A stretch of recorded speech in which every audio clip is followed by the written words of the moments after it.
ये जानना चाहता हूँ कि इस वैचारिक स्तर पर जिस पे नंबर दिया जाता है कि आरएसएस के लोग स्ट्रांग हैं, बीजेपी के लोग स्ट्रांग हैं, इसलिए उसका कार्यकर्ता उससे जुड़ा रहता है।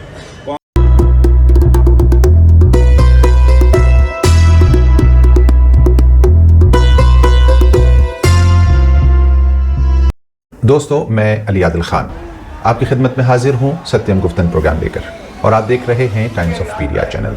भारत जोड़ो यात्रा में राहुल गांधी अनेकता में एकता, तपस्या, सुविचार, मोहब्बत, समानता, सद्भाव, निष्पक्षता के ब्रांड एम्बेसडर बनकर उभरे हैं। राहुल के ऊपर इन तमाम खूबियों का रंग कब तक रहेगा, इसकी हमारे पास कोई गारंटी नहीं है, मगर जिस तप, तजुर्बे, त्याग और बनवास की राह से निकलकर यहां तक पहुंचे हैं राहुल गांधी, उसके बाद देश में सच्चे रामराज की आहट सुनाई देनी चाहिए। सुनाई दे रही है, हम नहीं कह रहे। जो जनता इस वक्त साथ जुटी है वो भी सच्ची देश प्रेमी नजर आती है, यानी यहां पे तप है, तपस्या है और परिश्रम है, मेहनत है, यानी असली देशभक्ति और नकली देशभक्ति का अब कड़ा मुकाबला होने वाला है, इसकी उम्मीद हम कर सकते हैं। लेकिन जनता में सच्चा देश प्रेम जगाने के लिए कई योजनाओं का लाना अभी बाकी होगा। जाहिर है वो जब भी होगा जब कांग्रेस की सरकार देश में आएगी, यानी केंद्र में सरकार उनकी आएगी। खास तौर से शिक्षा संस्थानों के ढांचे को पुनर्गठित करना और उसको रिशेड्यूल करना ये बेहद जरूरी होगा।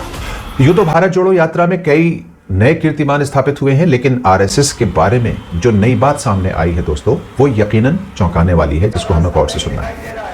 देश की अधिकतर जनता इस सच्चाई से हो सकता है नावाकिफ रही हो।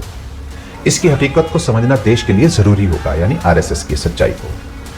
हमने कई अलग अलग लेखकों, किताबों को पढ़कर काफी कुछ समझा है आरएसएस के और आरएसएस की योजनाओं के बारे में, और आप में से भी कई लोग इस राज से वाकिफ होंगे। लेकिन आम जनता के लिए ये वीडियो दिखाना, देखना और उन तक पहुंचाना इसलिए जरूरी है कि इस वीडियो में प्रमाणित और सत्यापित विशेषज्ञों और पॉलिटिशियंस और जर्नलिस्ट के माध्यम से प्रत्यक्ष सच्चाई बताई जा रही है।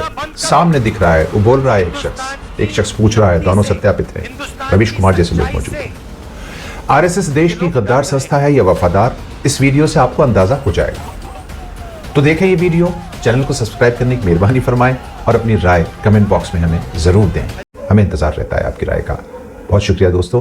अब आप ये वीडियो देखें। मैं ये जानना चाहता हूँ कि इस वैचारिक स्तर पर जिस पे नंबर दिया जाता है कि आरएसएस के लोग स्ट्रांग हैं, बीजेपी के लोग स्ट्रांग हैं, इसलिए उसका कार्यकर्ता उससे जुड़ा रहता है।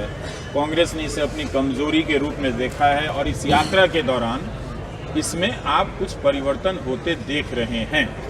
देखिए, मैं परिवर्तन होता हुआ देख रहा हूँ, हमारे कार्यकर्ताओं के भीतर भी एक कॉन्फिडेंस बढ़ता हुआ देख रहा हूँ। पर मैं सबसे पहले हमेशा कहता हूँ कि आरएसएस जो जिस पृष्ठभूमि पे बना है ना, वो पृष्ठभूमि ही गलत है। जब पृष्ठभूमि गलत हो, कितना भी कोशिश कर ले, आप इमारत कितनी भी बड़ी खड़ी कर दे, पर अगर आपकी बुनियाद गलत है, आपका जो फाउंडेशन गलत है, तो वो लंबे नहीं टिक सकती है। और कभी कभी ऐसा होता है कि आपका फाउंडेशन सही है, आपके प्रिंसिपल सही है, आपके वैल्यूज सही है, तो हो सकता है कि आपका काम थोड़ा बहुत आधा अधूरा रह जाता है, थोड़ा लंबा खींचेगा, पर अल्टीमेटली वो ठीक होगा। और इसलिए मैं कहता हूँ कि वो लोग नारा लगाते हैं कि देश के गद्दारों को देने गाली देके बोलते गोली मारो, ऐसे करके वो हम बोलते हैं कि देश हमें नया जो डिस्कोर्स है, कांग्रेस पार्टी इसी मुद्दों को लेकर अब आगे चर्चा कर रही है, और हम खास करके सेवा दल में इसका प्रशिक्षण भी करेंगे। गद्दारी का मतलब क्या होता है?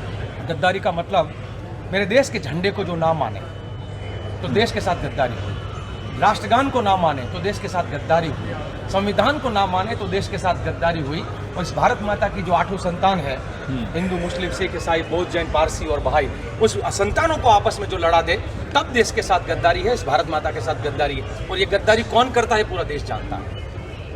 तो आपने भी गद्दारी वाले डिस्कोर्स को पकड़ लिया है। इस हमारे देश के अंदर ही आप पूरा, और उसी झंडे को न मानते हुए उसको आप शुकुन मानते हो, और कोई एक रंगा और उन्होंने तो देश भर में तिरंगा फहराया है। वो तो मजबूरन मुख्यालय पे फहराया, उनके मुख्यालय पर जाके सेवा दल का और यूथ कांग्रेस का साथी जाके पहली बार कितने साल के बाद तिरंगा जाके चढ़ाया है, तब जाके तिरंगे अब लहराना शुरू किया है। उनको मजबूर किया। और हम तो ये कहते हैं, इस बार मोहन भागवत भी जवाब दिए हैं इसका। उन्होंने आते ही तिरंगा को आगे किया कि हम यहाँ लगाएंगे तिरंगा, वहाँ लगाएंगे तिरंगा। कई बार लगता है कि तिरंगे को बहुत ज्यादा आगे किया जा रहा है, उसका राजनीतिकरण। देखिए, अभी जो अगर शाखाओं में तिरंगा लगता और वहां पर जनगण मन गाया जाता, वंदे मातरम गाया जाता, तो मैं मानता आज भी वो सदा वत्सल्य वाला चलता है।